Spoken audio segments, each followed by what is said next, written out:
Hello viewers, परीक्षा time में आप सभी का स्वागत है। आज से हम अपनी हिंदी पेडागोजी की क्लास सीरीज़ शुरू करेंगे, जिसमें हम जो हमारी हिंदी पेडागोजी में पूछा जाता है वो सारे मेन टॉपिक कंप्लीट करेंगे। और जो ये क्लासेस होंगी, जो हमारा एस्टेट का न्यू सिलेबस है उस पर बेस्ड होगी। और ये आपके लिए जो है सीटेट के लिए भी बेनिफिशियल है, और जितने भी टेट एग्ज़ाम्स होते हैं अलग अलग स्टेट्स के, उनके लिए भी जो है ये क्लासेस बेनिफिशियल होगी।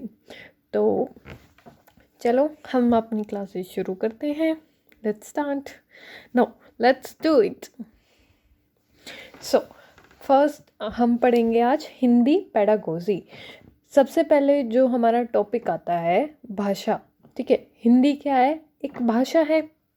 अब भाषा को दो तरीके से जो है सीखा जा सकता है। कोई भी जो भी हम नई भाषा होती है उसको सीखने के लिए दो मेथड होते हैं, एक तो एक्विजिशन और एक अधिगम। ठीक है, भाषा जो है एक्विजिशन अर्जन से भी सीखी जाती है और अधिगम से भी।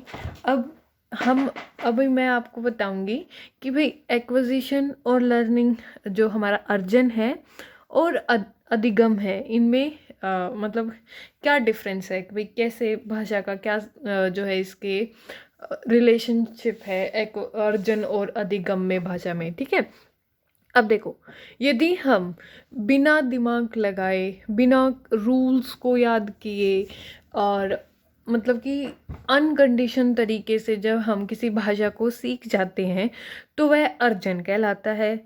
लेकिन वहीं जब हम एक ऐसा हमें वातावरण प्रोवाइड करवाया जाता है जिसमें हम जो है सीख रहे हैं कोई नई भाषा को, तो वो क्या कहलाता है? वो हमारा अधिगम कहलाता है। ठीक है, अभी आपको पता लग गया अर्जन और अधिगम क्या होता है। अर्जन जब हम कॉन्शियसली, मतलब कि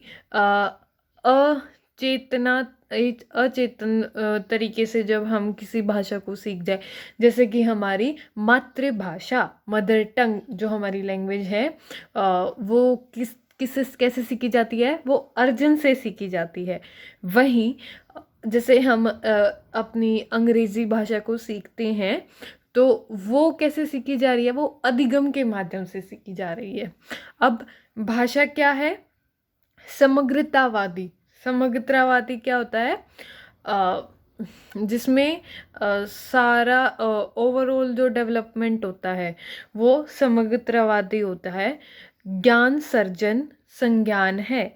ज्ञान सर्जन मतलब नॉलेज एक्विजिशन, और क्या होता है? कॉग्निशन। ठीक है, भाषा समग्रतावादी, ज्ञान सर्जन और संज्ञान है। वहीं भाषण संप्रेक्षण है। भाषा क्या है? कम्युनिकेशन है। अब यदि एक दो पर्सन, मतलब कि जब हमें भाषा नहीं आती थी तो हम एक दूसरे से कम्युनिकेट नहीं कर पाते थे, एक दूसरे से संप्रेक्षण नहीं कर सकते थे। अब हमें बोलना आता है, हमें भाषा आती है। अब क्या है, मुझे भी भाषा आती है और जो सेकंड पर्सन है उसको भी वो भाषा आती है। तो ये क्या है? एक संप्रेक्षण का माध्यम है। इससे हम कम्युनिकेशन संप्रेक्षण कर सकते हैं दो व्यक्ति आपस में। वहीं यह एक फंक्शन है। जो भाषा है वो फंक्शन भी तो है, ये एक तरीके का फंक्शन ही तो हो रहा है। यह हमारी व्यक्तित्व को निखारती है। भाषा क्या करती है? हमारा जो व्यक्तित्व होता है उसको निखारती है। वहीं अब कुछ भाषा के विविध रूप देखते हैं हम। सबसे पहला आता है मातृभाषा। अब मातृभाषा क्या होती है? जो हमें हमारे मतलब हमारी माता की जो भाषा होती है, जो हमारी मदर जो है, जो वो भाषा बोलती है, वो भाषा हम सीखते हैं। मतलब ऑटोमेटिक तरीके से जब हम उसे सीख जाते हैं तो वो मातृभाषा कहलाती है। अब ये कहाँ, जैसे कहाँ कहाँ से सीख सकते हैं? जैसे घर से, क्योंकि घर में वही भाषा बोली जाएगी, मातृभाषा। तो घर से आसपास का जो मोहल्ला वगैरह होता है, छोटे बच्चे वहाँ से भी सीखते हैं, क्योंकि वो उनके साथ भी थोड़ा इंटरेक्शन करते हैं, अंतर क्रिया करते हैं। ठीक है, अब दूसरी हमारी होती है राष्ट्रभाषा। अब राष्ट्रभाषा किसे कहते हैं? जिस भाषा के अंदर हमारा जो डॉक्यूमेंट्स होते हैं ना, जिस भाषा में हमारे डॉक्यूमेंट या फिर जो मतलब कि लॉज वगैरह लिखे हों या डॉक्यूमेंट प्रिंट होते हो जिस भाषा में, तो वो हमारी राष्ट्रभाषा कहलाती है। वैसे भारत की कोई भी राष्ट्रभाषा नहीं है। जितने लॉज जिस भाषा में होते हैं वह राष्ट्रभाषा होती है, और भारत की कोई राष्ट्रभाषा नहीं है। अब आता है राजभाषा। राजभाषा कौन सी है? जो राजभाषा पहले क्या है, जो एक लार्ज एरिया पर, ठीक है, बहुत बड़े क्षेत्र में जो कोई भाषा बोली जाती है वो राजभाषा कहलाती है। अब भारत के अंदर बहुत सारी भाषा बोली जाती हैं, पर सभी भाषाओं में देखा जाए तो जो हिंदी भाषा है वो सबसे ज़्यादा बोली जाती है। तो राजभाषा क्या हुई? हिंदी हो गई। ठीक है। ये जो है राजभाषा, जो हिंदी हमारी जो राजभाषा कहलाती है, वो उसको आर्टिकल 343(1) के तहत जो है मतलब कि बोला गया कि भाई जो हिंदी होगी वो राजभाषा होगी। ठीक है। अब एक एक्ट आता है OLA, जो कि 1963 में दिया गया। OLA क्या है? Official language act. इसमें कहा गया कि हमारी ऑफिशियल लैंग्वेज क्या है? हिंदी। ठीक है। OLA में क्या बोला गया कि जो मतलब भारत की ऑफिशियल लैंग्वेज क्या होगी? हिंदी। अब देखो ऑफिशियल लैंग्वेज क्या होता है? जो जिस भाषा का इस्तेमाल कानून में मतलब कि लॉज वगैरह में या जितने भी हमारे डॉक्यूमेंट्स होते हैं जो प्रिंट होते हैं लिखे जाते हैं जिस भाषा में, वो क्या कहलाती है? वो ऑफिशियल लैंग्वेज कहलाती है। तो भारत की ऑफिशियल लैंग्वेज OLA एक्ट के OLA एक्ट से जो ऑफिशियल लैंग्वेज किसको बनाया गया? हिंदी को। और एसोसिएट ऑफिशियल लैंग्वेज बनाया गया इंग्लिश को। ठीक है। Official language Hindi, associate official language English. और कैसे बनाया, हमें कैसे पता लगा इसको बनाया कैसे गया? OLA से, ऑफिशियल लैंग्वेज एक्ट से, जो कि 1963 में बनाया गया। ठीक है, हो गया इजी। और भाषा में विविध रूप कितने हैं? 3। मातृभाषा, राष्ट्रभाषा और राजभाषा। ठीक है। राष्ट्रभाषा भारत की कोई नहीं है। मातृभाषा जो घर में आसपास के मोहल्ले में जो बोली जाती है वो मातृभाषा कहलाती है। वही राजभाषा हमारी क्या है? हिंदी, जो लार्ज मतलब कि लंबे क्षेत्र में बोली जाती है वो राजभाषा कहलाती है। ठीक है। और जो सबसे ज़्यादा व्यक्तियों द्वारा बोली जाए और लार्ज क्षेत्र पे बोली जाए वो राजभाषा कहलाएगी। और ये राजभाषा जो हिंदी है वो आर्टिकल 343(1) के तहत बनाई गई।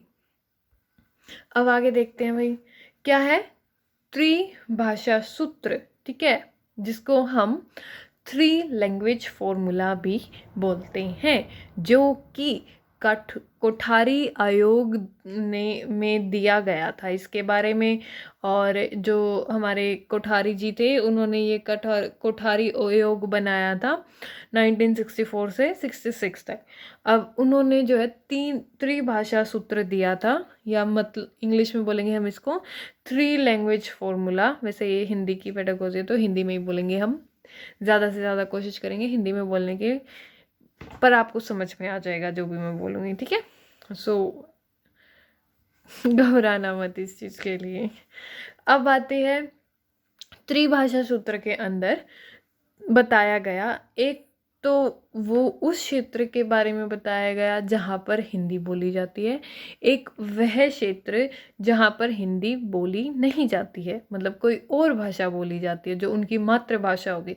एक तो वो क्षेत्र है जहाँ पर मातृभाषा हिंदी है, और एक क्षेत्र वो है जहाँ पर मातृभाषा कोई और हमारी जो लैंग्वेज होती है, जैसे तेलुगु होगी, तमिल होगी, कोई और भाषा जो हमारी और स्टेट्स में, कुछ बहुत सारे स्टेट्स में अलग लैंग्वेजेस का यूज़ किया जाता है। तो वो एक वो क्षेत्र हो गया जहाँ पर नॉन हिंदी क्षेत्र हो गया। अब जो क्षेत्र जहाँ पर हिंदी बोली जाती है वहाँ पर फर्स्ट लैंग्वेज क्या होगी? मातृभाषा, जो कि क्या होगी? हिंदी। और दूसरी भाषा क्या कहलाएगी? दूसरी सेकंड लैंग्वेज क्या होगी? इंग्लिश। लेकिन ये क्या है, जब मतलब कि ये बच्चों को सिखाई जाती है। देखो, जिस बच्चे की मातृभाषा हिंदी होगी तो उसकी फर्स्ट लैंग्वेज क्या होगी? हिंदी। और दूसरी भाषा वो क्या सीखेगा? इंग्लिश। और थर्ड लैंग्वेज कौन सी सीखेगा? कोई भी मॉडर्न इंडियन लैंग्वेज जो है उसकी क्या कहलाएगी? थर्ड लैंग्वेज कहलाएगी। मतलब स्कूल के अंदर वो हिंदी तो पढ़ेगा क्योंकि वो उसकी मातृभाषा है और उसको उसके बारे में पता भी है, तो उस हिंदी पढ़ेगा, इंग्लिश पढ़ेगा क्योंकि सेकंड लैंग्वेज उसकी इंग्लिश हो जाएगी। वहीं थर्ड लैंग्वेज उसकी कोई भी मॉडर्न इंडियन लैंग्वेज हो जाएगी। अब आता है नॉन हिंदी क्षेत्र, जहाँ पर हिंदी नहीं बोली जाती। उस क्षेत्र के अंदर क्या होगा? फर्स्ट लैंग्वेज उसकी मातृभाषा हो जाएगी, जो भाषा उसकी एरिया में बोली जाती है और जो उसको आती है, मतलब कि जो उसने अपने घर से, अपने आसपास के माहौल से जो सीखी है, वो उसकी मातृभाषा कहलाएगी। फिर दूसरी वो सेकंड लैंग्वेज क्या सीखेगा? वो हिंदी। ठीक है, सेकंड लैंग्वेज क्या होगी उसकी? हिंदी। और थर्ड लैंग्वेज क्या होगी? इंग्लिश। ठीक है, थर्ड लैंग्वेज क्या होगी? इंग्लिश। अब हिंदी बोलने वालों की तो मातृभाषा हिंदी होगी, हिंदी, इंग्लिश और कोई भी मॉडर्न इंडियन लैंग्वेज। वहीं जहाँ पर जिस क्षेत्र में हिंदी नहीं बोली जाती तो पहली भाषा उसकी हिंदी हो, मातृभाषा होगी, दूसरी हिंदी होगी और तीसरी थर्ड लैंग्वेज क्या होगी? इंग्लिश होगी। ठीक है ना? इजी। फिर हमारा आता है लैंग्वेज एक्विजिशन। अब हम देखेंगे, जैसे हमने शुरू में पढ़ा था ना, भाषा जो है अर्जन और अधिगम से सीखी जाती से आती है। तो अर्जन में क्या होगा? Language acquisition. अब लैंग्वेज एक्विजिशन, भाषा अर्जन कैसे बताया था मैंने कि जो वो ऑटोमेटिक, मतलब कि अपने आप जो वो भाषा सीख जाता है, जो उसकी मातृभाषा होती है, वो उसमें वो कोई ज़्यादा इतने एफर्ट्स नहीं लगाता उस भाषा को सीखने के लिए। वो अचेतन रूप से उस चीज़ को जो है सीख रहा है। जैसे शिक्षा प्रणाली की ज़रूरत नहीं होती इसको सीखने के लिए, सहजता, पर्यावरण से सीख लेते हैं। मदर टंग जो होती है वो बच्चा क्या है? अर्जन से सीखता है, भाषा अर्जन से वो अपनी मातृभाषा को सीखता है। अचेतन क्रिया से हम जो है उसको ग्रहण कर लेते हैं, क्योंकि वो जो बच्चा छोटा होता है वो पैदा होता है, जो उसका एनवायरनमेंट होता है वो ज़्यादातर क्लोज अपनी मदर के होता है। अब जो भाषा उसकी माता बोलती होगी वो उसी भाषा को जो है इजीली कैच कर पाता है। अब वही भाषा जो है उसके आसपास, जैसे उसके ग्रैंड पेरेंट्स हो गए या अदर रिलेटिव्स हो गए या फिर उसके आसपास का जो पड़ोस होगा, वहाँ पर भी वही भाषा बोली जाएगी। अब वो भाषा जो है उसके एनवायरनमेंट में है। अब बच्चा सीखता कहाँ से है? अपने वातावरण से। अब जब उसके वातावरण में, उसके कांटेक्ट में वो भाषा सबसे ज़्यादा बोली जा रही है, तो वो उसको जो है इनडायरेक्ट तरीके से क्या है? सीख जाता है। तो वो क्या कहलाता है? भाषा अर्जन। ठीक है, प्राकृतिक रूप से सीखी गई है, मतलब नेचुरली जो है प्राकृतिक तरीके से वो उसको सीख जाता है, मतलब सीखी जाती है, वह भाषा अर्जन कहलाता है।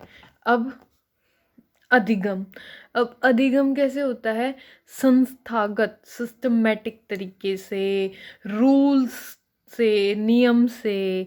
ठीक है, शिक्षक मतलब टीचर द्वारा सिखाई जाती है, शिक्षक द्वारा सिखाई जाती है। स्कूल में एक मतलब कि पूरा वातावरण बनाकर जो है अधिगम करवाया जाए, भाषा अधिगम करवाया जाए, वो अधिगम कहलाता है।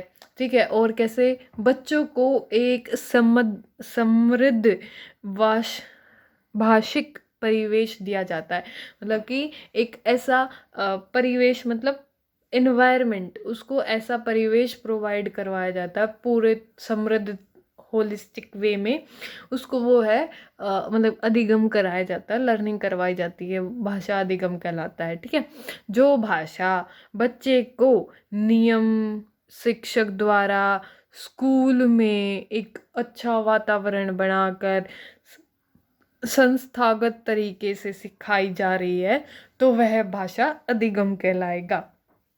अब इनमें डिफरेंस क्या है, मतलब इनमें क्या क्या भेद हैं, ये अलग क्यों है ये एक दूसरे से, अर्जन और अधिगम।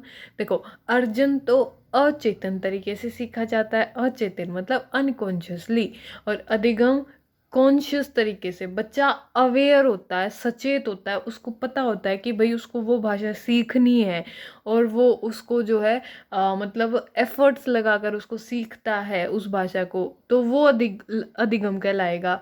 और जिस भाषा में वो इतने उसको एफर्ट्स लगाने की ज़रूरत ही नहीं होती, वो प्राकृतिक रूप से उसको सीख जाता है, तो वो अर्जन कहलाएगा। ठीक है, उसका एनवायरनमेंट ऐसा होता है इसमें, मतलब कि इसमें ऑटोमेटिक जो है स्वतः उसको ऐसा वातावरण मिलता है। ठीक है, वो अर्जन में। और अधिगम के अंदर क्या है, वातावरण बनाया जाता है कि वो लर्न करे, मतलब कि अधिगम करे उस भाषा को। ठीक है, मतलब अधिगम के माध्यम से उस भाषा को ग्रहण करे, तो ऐसा उसमें जो अधिगम वाले में क्या है, वातावरण बनाया जाता है, और अर्जन में उसको वातावरण मिलता है प्राकृतिक रूप से, और वो प्राकृतिक रूप से ही सीख रहा है उस भाषा को। अब आगे, अब हमारे आते हैं जीन पियाजे। देखो, जीन पियाजे ने संज्ञानात्मक विकास दिया है। ठीक है, संज्ञानात्मक विकास का सिद्धांत दिया है किसने, जीन पियाजे ने, जो कि हम अपनी जो साइकोलॉजी की जो CDP की जो हमने पूरी सीरीज कंप्लीट की है उसमें मैंने आपको जो है इसकी स्पेशल थ्योरी भी करवाई है। तो जो जीन पियाजे थे उन्होंने भी जो है अधिगम मतलब कि भाषा के ऊपर बताया था। इन्होंने कहा कि जैसे जैसे बच्चे में संज्ञानात्मक विकास होगा वैसे वैसे उसमें भाषा का विकास होता है। मतलब जीन पियाजे ने क्या बोला था कि भाई पहले बच्चा क्या है के दिमाग में, मतलब इन हमने इंग्लिश की पेडागोजी में भी देखा था कि भाई जीन पियाजे ने बोला कि पहले विचार आएंगे और फिर भाषा आएगी। और विचार कैसे आते हैं, संज्ञानात्मक प्रक्रिया से आएंगे, जब हमारा दिमाग काम करेगा। संज्ञानात्मक में देखो होता क्या है, हमारे जो दिमाग होता है ना, ये हमारे दिमाग से रिलेटेड है संज्ञानात्मक। अब संज्ञानात्मक तरीके पहले सबसे ज़्यादा डेवलप क्या होगा, विकास किसका होगा, संज्ञानात्मक का। जब हमारे मस्तिष्क का जो है विकास होगा, संज्ञानात्मक विकास होगा, तब हमारे अंदर क्या आएंगे, विचार आने शुरू होंगे। अब जब विचार आएंगे तो उन विचारों को तो हम प्रकट भी करेंगे, तो वो प्रकट किसके माध्यम से कर रहे हैं, भाषा के माध्यम से। तो इसीलिए जो जीन पियाजे थे उन्होंने बोला कि पहले जो है विचार आते हैं और फिर क्या आएगा, फिर भाषा आएगी। तो ये कहना था कि इनका, जीन पियाजे का। ठीक है, ये कहते हैं कि बच्चे का संज्ञानात्मक विकास नहीं होता, इसलिए वह अहम केंद्रित वाक करता है। इन्होंने बोला जब तक बच्चे का संज्ञानात्मक विकास नहीं होता तो उस समय वो कैसी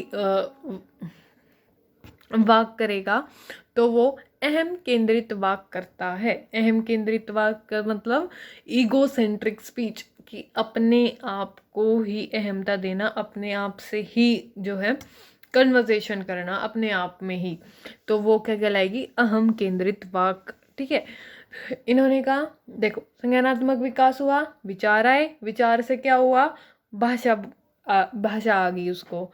फिर जब तक संज्ञानात्मक विकास नहीं होता तो वो कौन सी भाषा करता है, कौन सी वाक करता है, अहम केंद्रित वाक करता है। ये किसने कहा, जीन पियाजे ने। जीन पियाजे ने क्या दिया, संज्ञानात्मक विकास सिद्धांत, संज्ञानात्मक विकास का सिद्धांत दिया था। ठीक है, अब हमारे आते हैं वाइगोस्की। अब वाइगोस्की ने जो है इसके जो हमारे जीन पियाजे थे इनके बिल्कुल अपोजिट बोला। इन्होंने बोला कि पहले भाषा आएगी और फिर क्या आएगा, फिर विचार आएंगे। देखो जीन पियाजे ने क्या बोला था, विचार आएंगे और फिर भाषा आएगी। वाइगोस्की ने क्या बोला, पहले भाषा आएगी और फिर विचार आएंगे, तभी वो विचार प्रकट करेगा। जब तक उसको भाषा नहीं आएगी तो वो विचार नहीं प्रकट कर सकता। ये किसने बोला था, ये हमारे वाइगोस्की जी ने बोला, ठीक है। और वाइगोस्की ने थ्योरी दी सोशल कल्चरल अप्रोच, ठीक है, जिसको सोशल इंटरेक्शन थ्योरी भी बोलते हैं।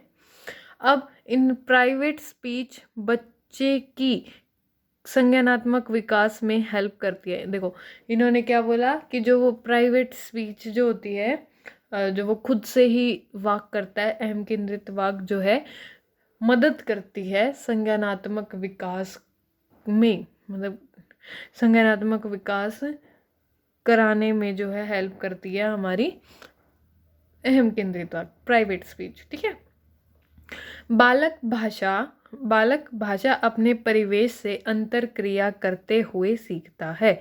इन्होंने क्या बोला कि जो बच्चा है वो भाषा को अपने परिवेश, जो उसका एनवायरनमेंट है, उससे इंटरेक्शन करते हुए, अंतर क्रिया करते हुए सीखता है।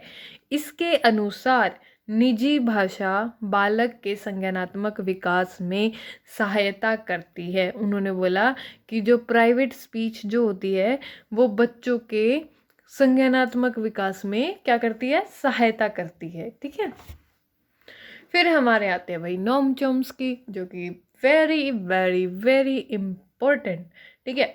इन्होंने जो है बेसिकली एक LAD दिया, और LAD में इन्होंने ये बताया कि भाई जो बच्चा होता है ना, वो ये जो LAD डिवाइस होता है ये 5 साल तक के बाद, जब बच्चा 5 साल का हो जाता है उसके बाद ये कम होने होता है। और ये ऐसा डिवाइस है जो कि बच्चों को हेल्प करता है भाषा को ग्रहण करने में। तो सबसे पहले जब बच्चा पहली भाषा सीखता है, जो उसकी मदर टंग होती है, मातृभाषा होती है, वो उसको आराम से सीख जाता है। हमने अभी तक यही पढ़ा कि जो मातृभाषा होती है वो आराम से सीख जाता है। तो नोम चॉम्स्की ने बोला कि वो इसलिए सीख जाता है क्योंकि जो है ये हमारे बच्चों के मस्तिष्क के अंदर जो है ये LAD होता है, ठीक है, लैंग्वेज एक्विजिशन डिवाइस, और ये डिवाइस हेल्प करता है।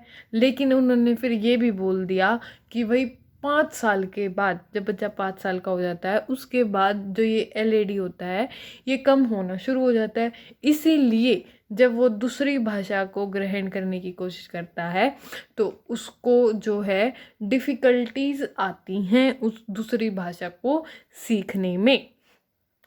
भाषा अर्जन की क्षमता जन्मजात होती है। इन्होंने बोला कि जो भाषा लैंग्वेज एक्विजिशन अर्जन की जो क्षमता है वो जन्मजात से ही होती है।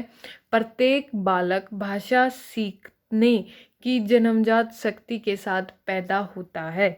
जो मैंने बताया जन्मजात वाली लैंग्वेज एक्विजिशन, जिसे LAD कहा जाता है। विश्व की सभी भाषाएं एक ही मूल व्याकरण से संबंध है। इन्होंने जो है यूनिवर्सल ग्रामर का कॉन्सेप्ट भी दिया। इन्होंने बोला कि जो विश्व की जितनी भी भाषाएं हैं वो सभी एक, उनका मतलब जो बेस होता है ना व्याकरण का, ग्रामर का, वो सेम होता है, मूल व्याकरण से संबंध है, जिसे समझने में LAD हमारी सहायता करता है। 5 साल के बाद LAD कम होता चला जाता है, ठीक है। यहीं पे आज हमने जो है अपना ये लैंग्वेज भाषा के अंदर अर्जन और अधिगम देखा, और अलग अलग जो हमारे ये साइकोलॉजिस्ट हैं इनकी भाषा के प्रति जो विचार थे वो देखे हमने। आज अपनी यही क्लास हम जो है ख़त्म करते हैं, समाप्त करते हैं। And please like and subscribe my channel, and जितना हो सके आप प्लीज़ इसको शेयर करें। And thank you for watching, bye bye.